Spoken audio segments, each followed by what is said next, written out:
camps on the lake are road accessible though. The other half are road access only. That's why you saw all those parking spots with the names on them. And all those boat slips are how people get to their camps. The first camp I like to talk about starts at this brown and white 3-stall boathouse. Continues along all the shoreline coming up with all the brown and white buildings. This is Camp Kahuna, built by a guy named Mr. Berkeley, and he owns a big multinational insurance company, Berkeley and Associates. In his bigger boathouse here, he's got a wooden boat named after each one of his kids. So that's 6 kids. If you want an idea for the size of this estate, you can look at the main building right on the water. That's one of 6 buildings that size on the property. There's 2 driveways going into this camp, 10-car garage, all of which he enjoys for about 3 weeks a year. You guys have caretakers there though, they get to enjoy the camp a little bit as well. It's a pretty coveted job on the lake to be a caretaker.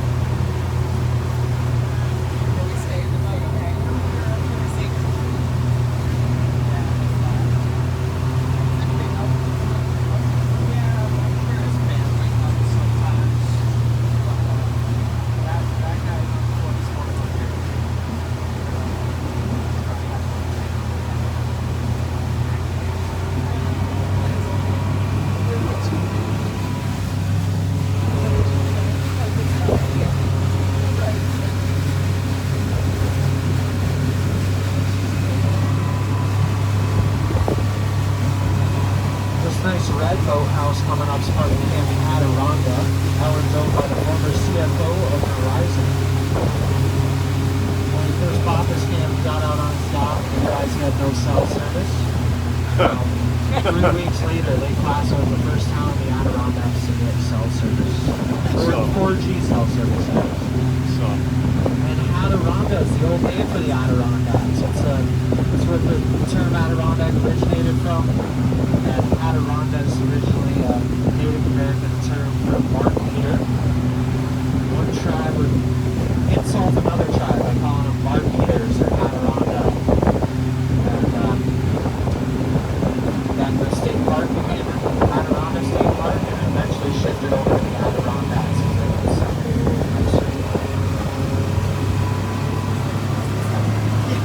Lake Placid's 5.5 miles long, 2.5 miles wide. There's this peninsula and 3 islands right down the middle of the lake. So it's more commonly seen to the east and west side. We're going to head over to the west side through Sunset Street. The average depth is about 50 feet deep, and the water temperature is around 65 degrees.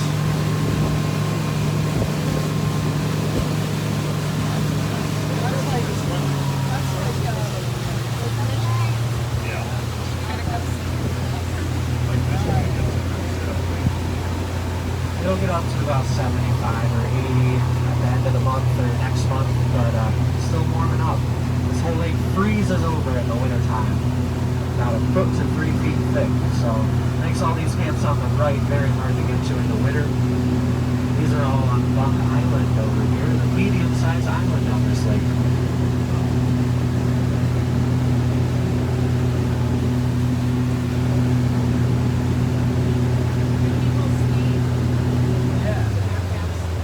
Sometimes people ski to their camps, sometimes they snowmobile. Most of the time they just stay away from the Adirondacks in the winter time. It's pretty chilly up here.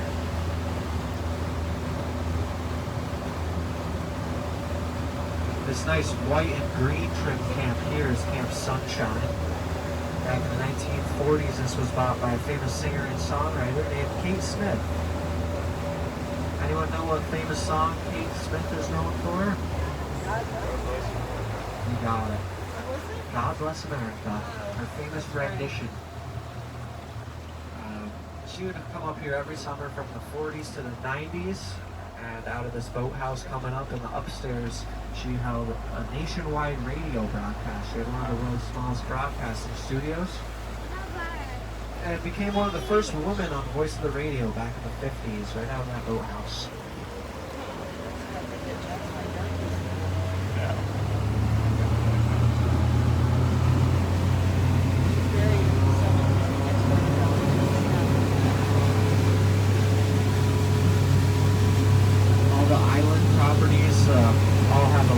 electricity from underwater cables running along the lake bed.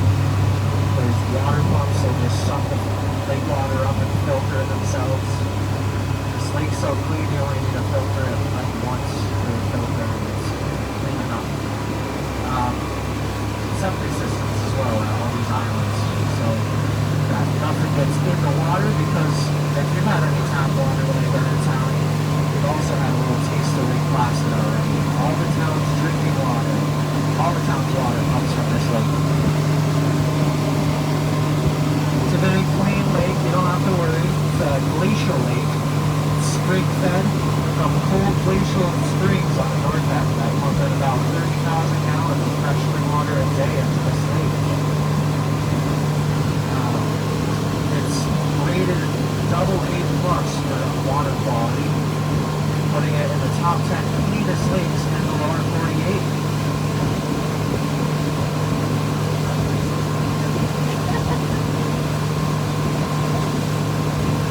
And we're over on the west side now. In the far corner of the bay on the left, that wooded bridge down there goes over the water outflow on the lake. That wooded bridge goes over a concrete dam, and that dam keeps the lake at about the same level all year round for these boathouses. If you're looking for a nice nature walk, that bridge is part of the Brewster Peninsula Trails. It's about a half-a-mile walk to the bridge there. Very nice nature walk. That's how ages. And then it's right in town off of the road called Peninsula Way.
Yeah, I can smell. Yeah, I can smell it.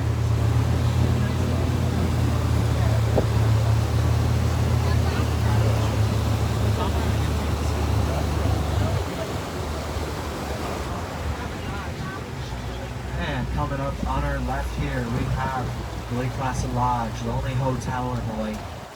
This is a really nice hotel right here. Under the green canopy, right on the water, is the Christie, the Lake Placid Lodge's tour boat. It's the longest wooden boat on the lake, 35 foot long hacker craft. That wooden boat's got a 450 horsepower engine, can go up to 40 miles per hour. But their tour guides don't get a microphone, so you all got the better deal, don't worry. Also back in 2005, that whole main building of this lodge burned down. That's a brand new main building. When it burned down, they lost $10 million just in their wine cellar, just in wine. Oh my God. 2 whole bottles broke. And all these cabins are also part of the lodge. All the small cabins, there's 12 of them. Any guesses on how much a night it costs to stay over at the Lake Placid Lodge here? $1,200 to $4,000 a night to stay there.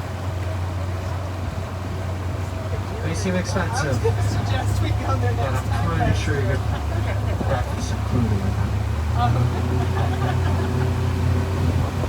Behind those cabins and neighboring the Lake Placid Lodge is the Whiteface Club. The Whiteface Club has a bunch of townhomes and condominiums, and when you buy into these, you get access to the championship 18-hole golf course and a boat slip at this dock coming up.